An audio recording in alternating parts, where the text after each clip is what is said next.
talks with the artist about her techniques that include theatrical lighting. A selection of recent watercolors by Tucson painter Diane Meyer-Melton reaffirms her developing reputation as one of the area's prominent floral still life artists. The small show, now at Impressions 2 Gallery in Tucson's Palomino Plaza, demonstrates Meyer-Melton's theatrical approach to the venerable still life format. I always work from life, and I set the still life up thinking of them as players or objects on a stage. I use Fresnels to light the still life and try to really force the shadows and emphasize the intimate spaces and things that go on in the shadows. And I do think about it kind of as a set. I come from a strong theatrical background, and always the technical side of that interested me. Several of the watercolors incorporate musical instruments into the still life mix of objects. The musical instruments themselves are very beautiful as objects and offer me quite a bit of a challenge to paint, such as the saxophone. There are so many reflections that aren't common to everyday objects. And the other thing I thought was really nice is using a tool of another kind of art in my paintings.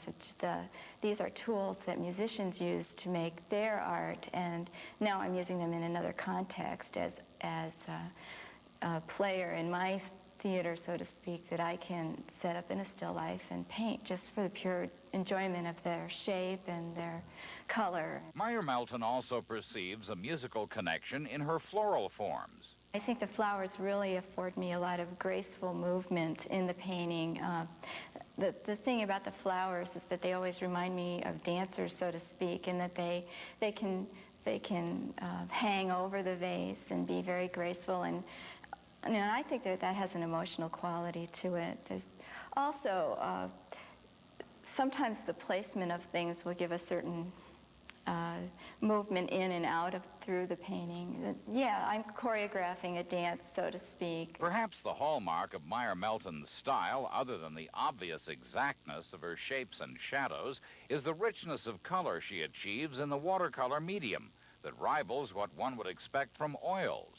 I try to start out as spontaneous as possible with it. I don't draw on the paper at all before I start. I start with a gestural, and I don't even worry about parts that might be used or not used in the watercolor. And then I keep working and working into certain areas. What people would consider to be mud is just the start of it all for me. I can now start to work into that area and put more paint on top of it until I come up with a real good color. And in a sense, I want these flowers to look more alive than they looked when I had them there, and I want the color of the oranges or the fruits or whatever to really strike you as being better than life. What do you hope is the kind of emotional payoff that the viewer, the purchaser that lives with this piece of art has in relationship to it, beyond its mere decorative, obviously decorative qualities? I am not upset with the payoff being just pure beauty, the beauty of the painting. I think that I would like something that continues to give to the viewer as they continue to look at it for years and years.